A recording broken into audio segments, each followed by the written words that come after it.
Today we're modifying this Honda NT650 to make it sound and feel like my NT650.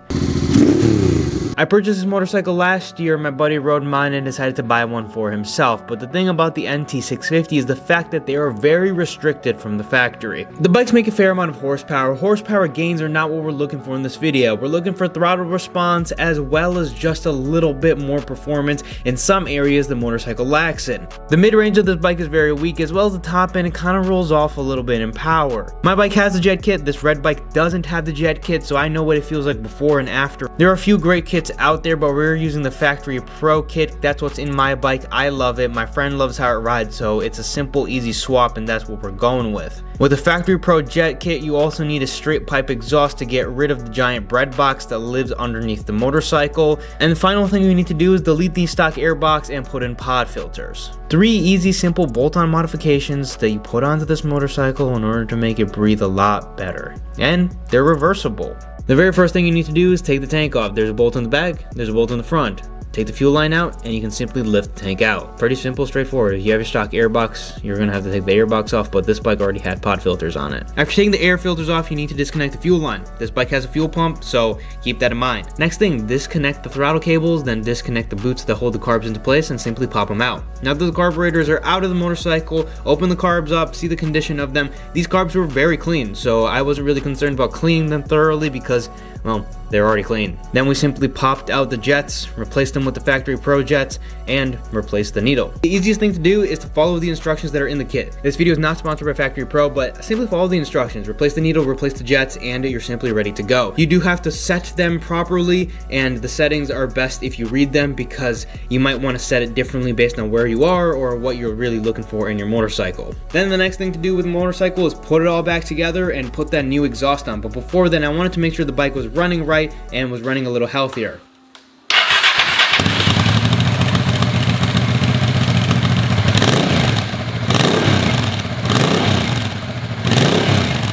Immediately, I could tell that the throttle response was much more snappy. It's kind of weird to say that, but the bike really just fell on its face, and even just simply revving it, you can feel that the bike just seems way more happy. We took the stock bread box off, replaced it with a Delcovic system, and now it was time for a ride. Got my Hawk Air.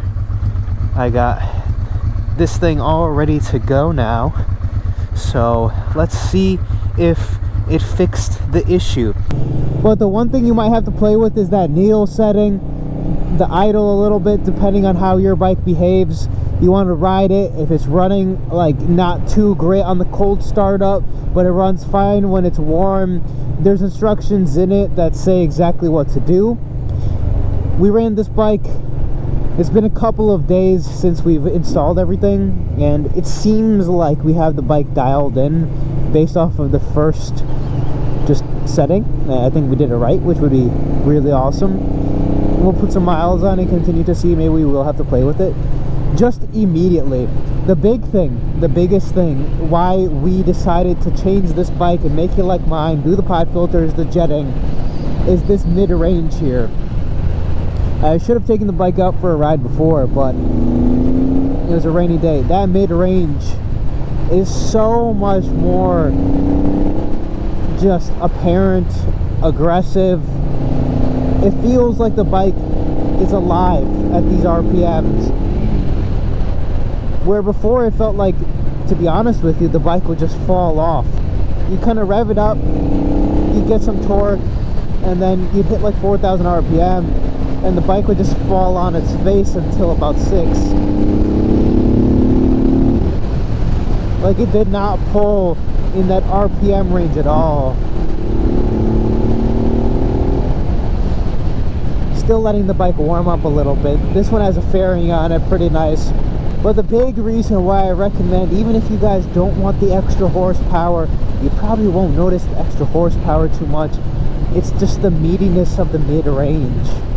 The mid-range feels so much nicer.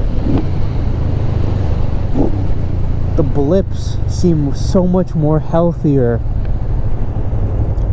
I mean, this thing would fall on its face big time when you would be riding. And I find, you know, mid-range is where I live most of the time where I ride. The 4,000, 5,000 RPM just cruising around, you want to roll onto the throttle a little bit, you have the response, instead of it just being completely dead like it was before. The first time I rode it, I was so just alarmed. I thought something was wrong with the bike, or that the carbs were all choked up.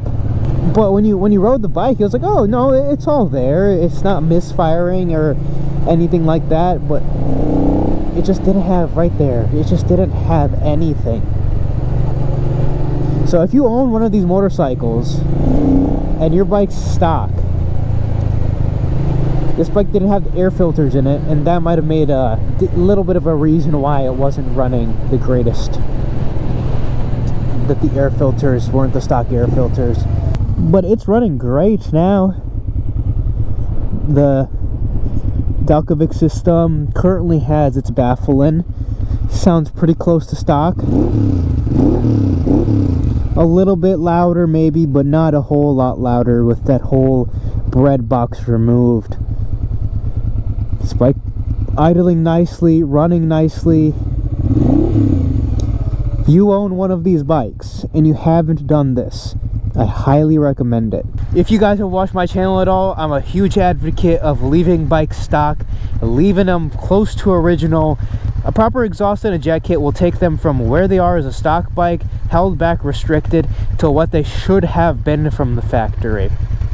I don't enjoy doing big bore kits, things like that, unless you're really trying to build something. Like 99% of the time I would tell people to leave their bikes completely as is. But when it comes down to the Hawk, jet kit and exhaust is a must-have.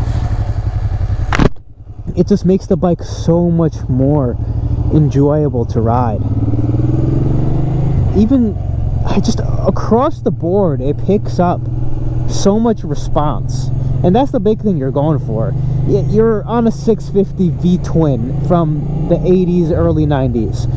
You're not looking to be the fastest guy in the world. You know, you go buy a 600, go buy a liter bike for a little bit more, you can probably get an R6. You can get a much faster bike for the price if you really were looking for one. But when you're looking for a bike like this, you're looking to have something that's enjoyable to ride, something that's simple, easy, and fun. And the fun factor of this bike, with the proper jets and exhaust, goes way up. Even if you're someone looking for that pure stock experience, you're not looking to be loud.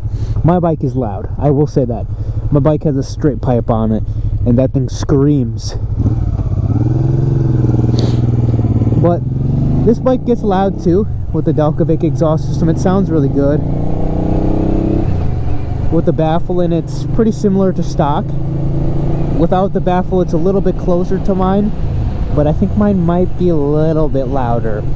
Mine's a little obnoxious, I won't lie.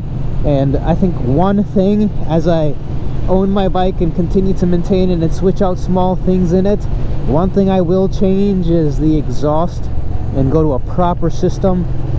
I'd probably do the Navscycles system that this one has in it without a baffle. Well, let's see what she's got.